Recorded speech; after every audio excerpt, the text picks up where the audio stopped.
Imagine operating a business within all applicable laws and then being sued for it once your local city changes a law to specifically target you.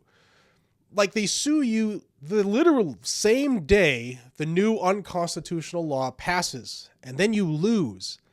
Big. Hey everybody, welcome back to Guns and Gadgets, the home for Second Amendment news that you don't hear in most other places. And today, we need to talk about a massive and honestly very alarming verdict that just came out of Baltimore, Maryland.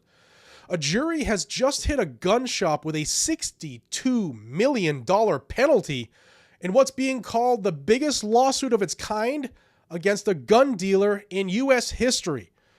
They're saying the shop is responsible for so-called ghost guns infiltrating the city. Now, why does this matter to you or I? Because this isn't just about Baltimore.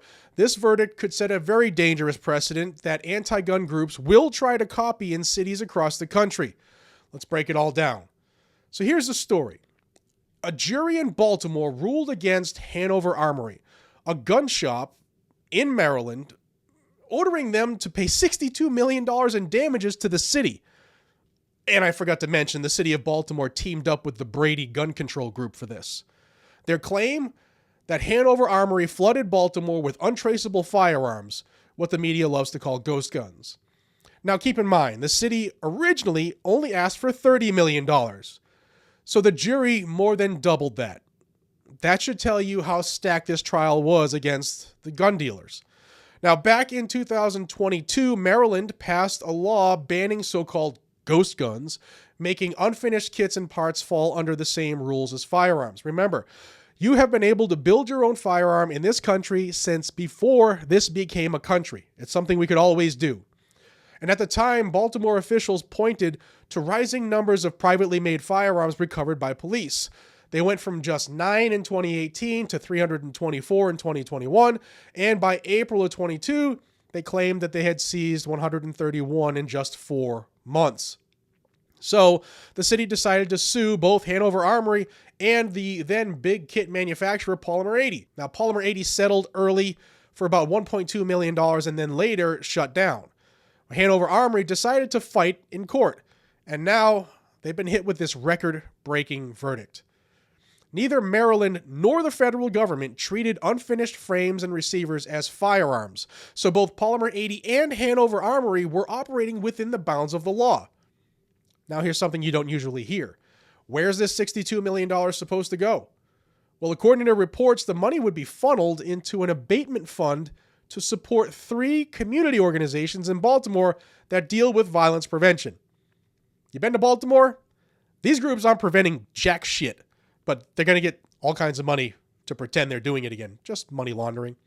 Now, Mayor Brandon Scott called it a massive victory for the city. And of course, the anti-gun lobby, like Brady, they're already celebrating this, saying that this proves that gun shops and manufacturers can be punished for how criminals use firearms. Think of that. That's a horrible precedent. And here's the dangerous part. Think about this. A business legally selling a product is now being held liable for crimes committed by a third party.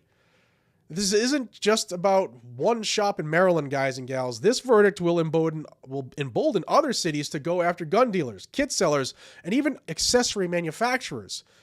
Anyone that they think that they can tie to violence in their area is going to be targeted. And make no mistake, the gun control lobby is watching this very, very closely. They're already calling this the template for future lawsuits. And in the past few days, they've even been calling for bans on semi-automatic rifles as well. So they're not stopping. Hanover Armory has already said that they plan to appeal, and the verdict itself still has to be approved by Judge Shannon Avery before it's finalized. But that process will take time. And in the meantime, this verdict is going to be used as a political weapon. Expect politicians and activists to say, see, if Baltimore can do it, then we can too. We've already talked about the ATF's rule on ghost guns. Remember, earlier this year, the Supreme Court upheld the Biden administration's regulation requiring serialization on kits and frames in the Vanderstock ruling. Now combine that decision with this Baltimore verdict, and you can see a trajectory here. The government and the courts are lining up against homemade firearms, against dealers, and ultimately against our Second Amendment rights. They can't pass the sweeping gun bans that they want through Congress, so they're going to use lawsuits and the courts to bleed businesses dry. So here's the bottom line. This isn't just about Baltimore. This is about creating a new strategy for gun control through the courts. If this verdict stands, it could open the floodgates for lawsuits targeting dealers and manufacturers across this country. What do you guys and gals think? Should a gun shop, legitimately, should a gun shop be held liable for what a criminal does with a firearm? Or is this another way to crush the Second Amendment through lawfare? Drop your thoughts down below. I'm pretty sure I know how you're going to say, how you're going to decide on this one, but I would love to hear what you say.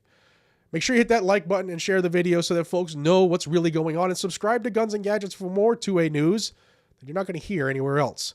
I'll keep you posted on this case as it moves forward, and until then, stay safe, stay vigilant, and carry on. Most importantly, stay free, guys and gals.